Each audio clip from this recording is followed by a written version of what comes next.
Maintenant, nous sommes partis quelques jours après que quelques partis de l'opposition participant au dialogue sur la constitution mauritanienne ont menacé de se retirer si l'ordre du jour original n'est pas respecté. Un grand acteur, le parti APP, a appelé à suspendre sa participation.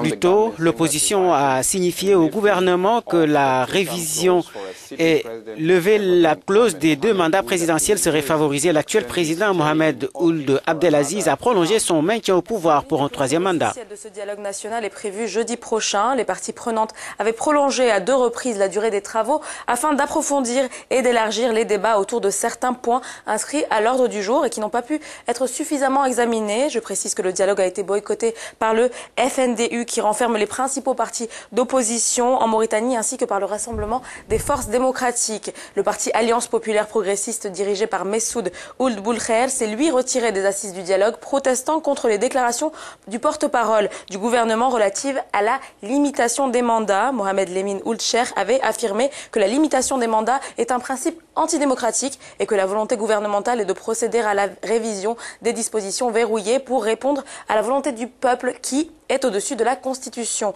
Nous allons justement nous entretenir avec le secrétaire général de l'Alliance populaire progressiste, Ladji Traoré. Bonjour Ladji, vous êtes en direct de Nouakchott en Mauritanie. Dites-nous précisément quels sont vos griefs à l'endroit du gouvernement. Vous savez, aujourd'hui en Afrique, c'est le dialogue pour pouvoir consolider la démocratie. La Mauritanie, comme beaucoup d'autres pays africains, connaît beaucoup de problèmes.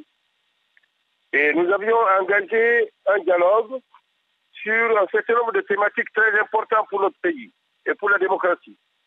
Dans ce dialogue, nous avions 3 grandes thématiques. D'abord, la consolidation de la démocratie, la gouvernance économique et financière. Troisièmement, un certain nombre de questions relatives à la cohabitation des communautés nationales, à l'esclavage et à ses séquelles, et à d'autres problèmes sociaux, tels que l'importance de l'éducation, l'introduction des langues nationales dans l'éducation. Donc ça, c'est des questions fondamentales pour nous et pour le pays. Et brusquement, nous nous sommes rendus compte que le gouvernement, le parti du pouvoir, veut introduire des questions qui n'étaient pas du tout à l'ordre du jour, telles que le 3e mandat, le changement du drapeau, le changement de l'hymne national, ce qui revient à dire, en réalité, créer une 3e République. Nous avons dit que ceci, ce n'était pas l'objet de la réunion du dialogue national inclusif, mais qu'il y avait des questions urgentes, très urgentes et très importantes pour le pays.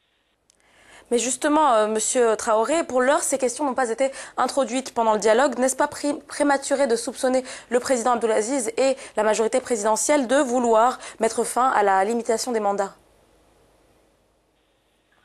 Madame, je ne voudrais pas trop parler du 3e mandat parce que vous êtes à Pointe-Noire au Congo. Vous savez, la question qui est à l'ordre du jour en Afrique aujourd'hui, c'est l'alternance démocratique pacifique au pouvoir. Et la prolongation indéfinie des mandats au pouvoir, ce n'est pas de la démocratie selon notre point de vue. Donc nous étions pour la limitation des mandats à 2 mandats de 5 ans. Un point, c'est tout. Nous nous sommes retirés provisoirement. Notre parti va se réunir demain pour prendre une décision finale. Mais d'ores et déjà, nous pensons que si nous qui étions à des partis très engagés dans ce dialogue, si nous ne sommes pas présents, s'il y a des résultats positifs qui vont dans le sens de ce que nous souhaitions, nous ne sommes pas des dogmatiques, nous pourrions peut-être participer à des élections éventuelles. Mais si c'est le change, c'est le bouleversement des institutions républiques, naturellement, nous ne participerons plus à aucune élection venue. Well, that was Ladji Traoré Traoré about the whole Mauritanian